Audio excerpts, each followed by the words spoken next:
Hello everyone, I am the MoeChicken and welcome back to more Battle Kid. Something I should mention. This game's music is great. This song is not part of that. The save room song is terrible. The rest of the music is really good. But the save room song I believe is called like the solitude or like the serenity of the nonogram, which is why I described that thing as a nonogram. A nonogram, I believe, is a 9-sided figure. Or is it nonagon? Might be nonagon, but whatever. Anyway, yes, we are Battle Kid. We are Timmy wearing a power suit made by Dr. Tina Byers.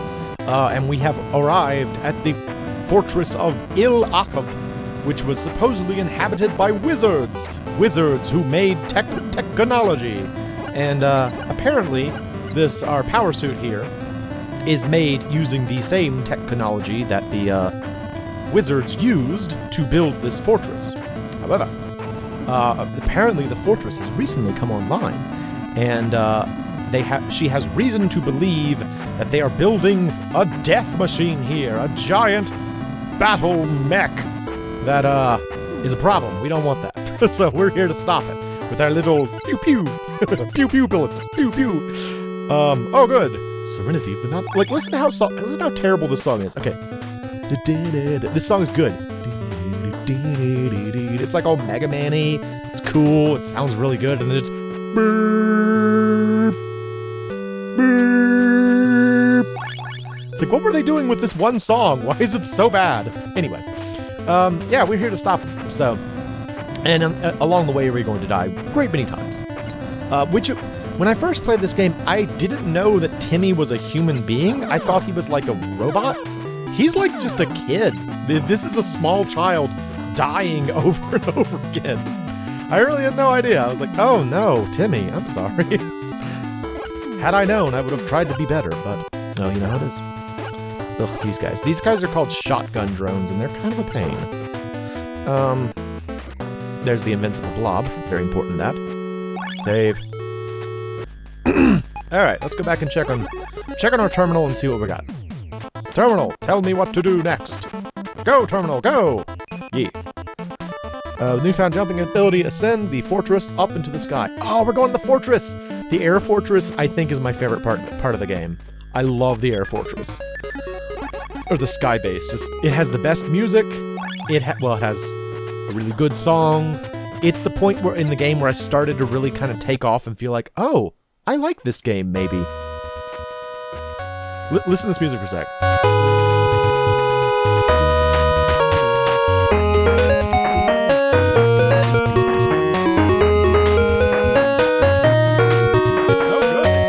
I love this song. It's really good. Also, this is the first point in the game when they start introducing these guys. So, welcome to, I guess, Dr. Wily's lair. It does kind of look like, LEGUMES level, if I'm being honest. Also, yes, those fans will push you. You have to, like, walk against them. Whoop! There we go. But yeah, this is kind of like when I started, like, really getting into the game, I guess. Nope, why did I do that? Let's go back.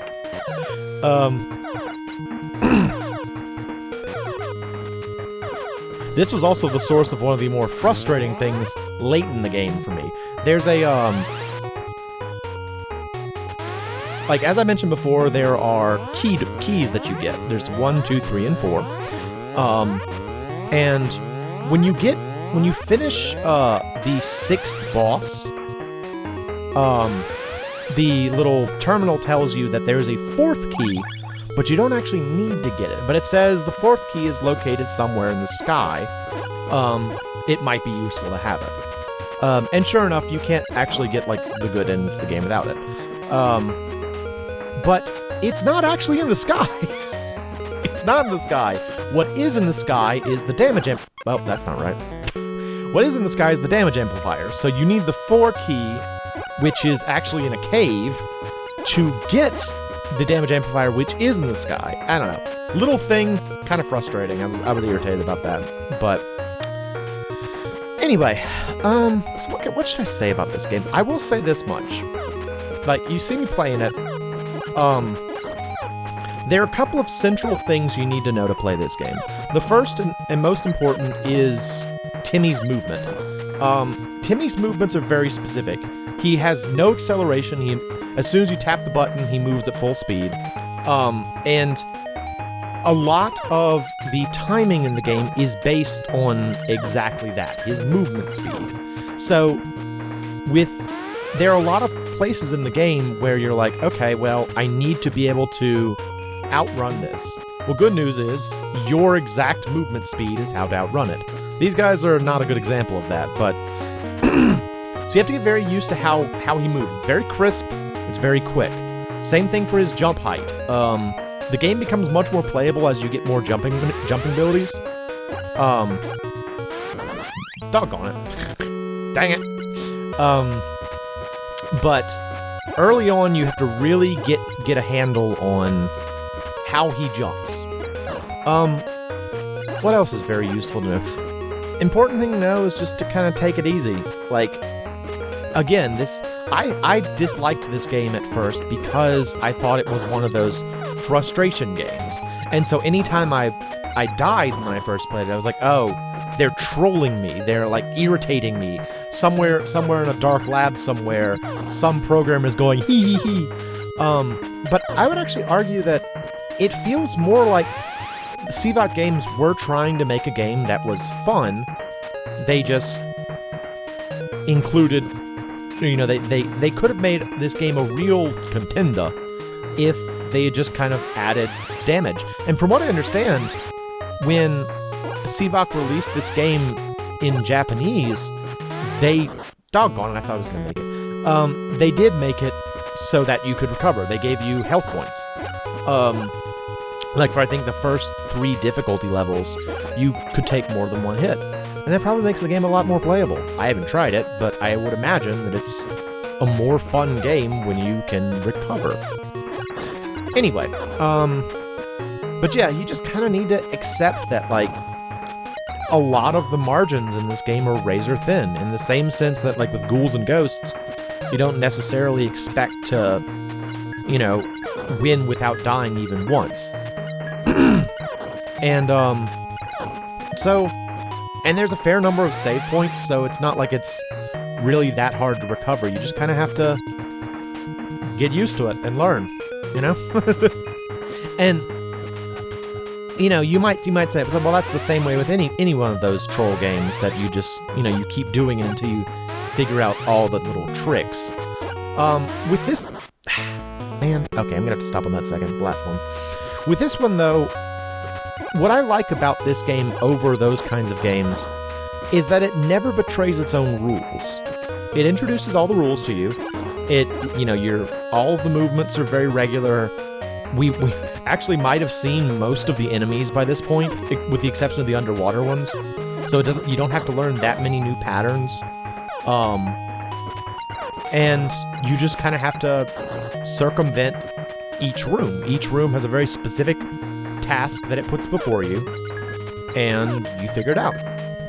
And so, I feel like there's something fair about that, in the same sense that I feel like Super Ghouls and Ghosts is fair. You know, it's like, there are a couple of places, I can probably count on one hand the number of places I felt like there was a troll move, in this game.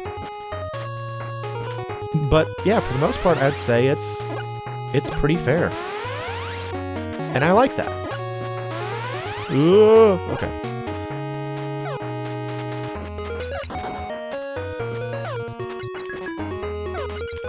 Dog. Nuts. I learned to say nuts as my, like, expletive when I was playing this game. Just sort of like, nuts! As just sort of a way of keeping myself entertained, because, yeah, if you allow yourself to get frustrated, you're gonna be dropping F-bombs like your mom's, assuming your mom curses a lot. But if you just say nuts, it's kind of funny.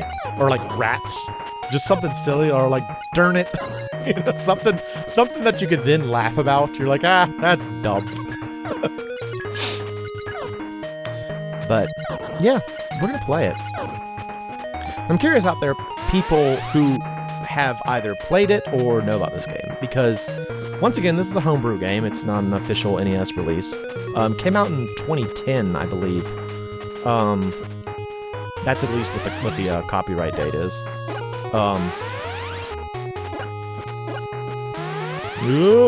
Okay.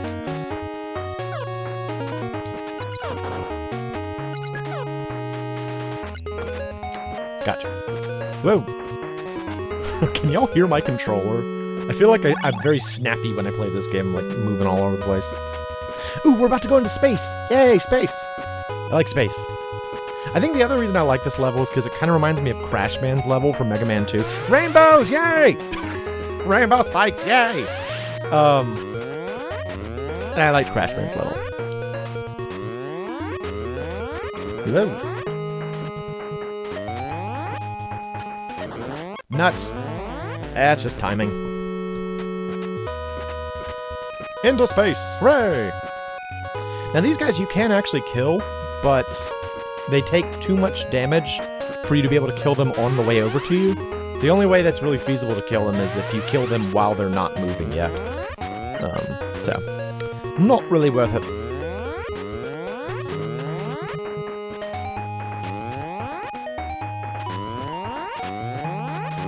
There we go.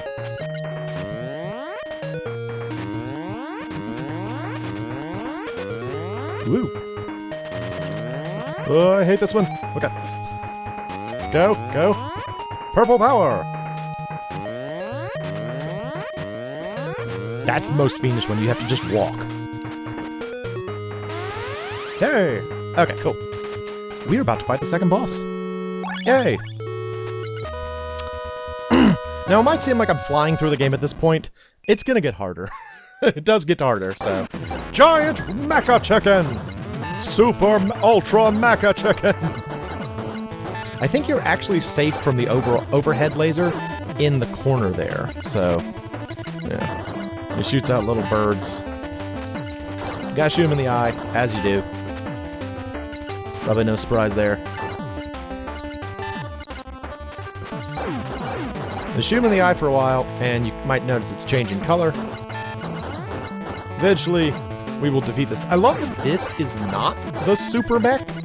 You know, it's like, Dr. B sent me here to take care of a super mech, but I guess this doesn't qualify as a super mech?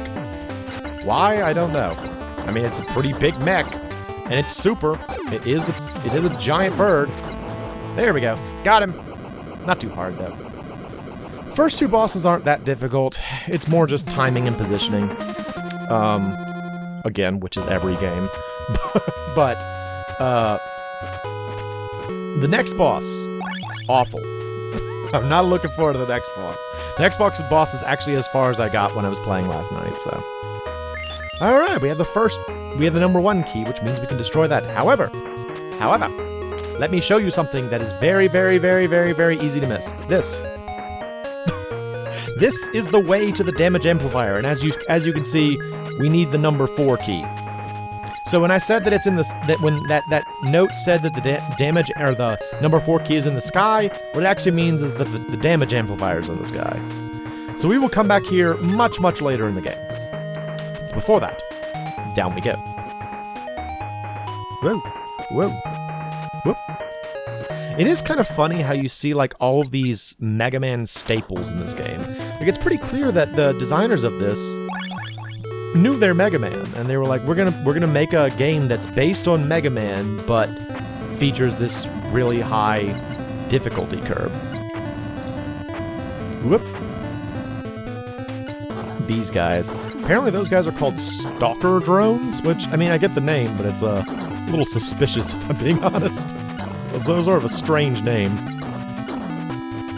These little slime dudes will always come back. You can't actually kill them, you can just sort of knock them down. Alright, well, that's gonna be it for this episode. I'm MoeChicken, this is Battle Kid, and thank you for stopping by.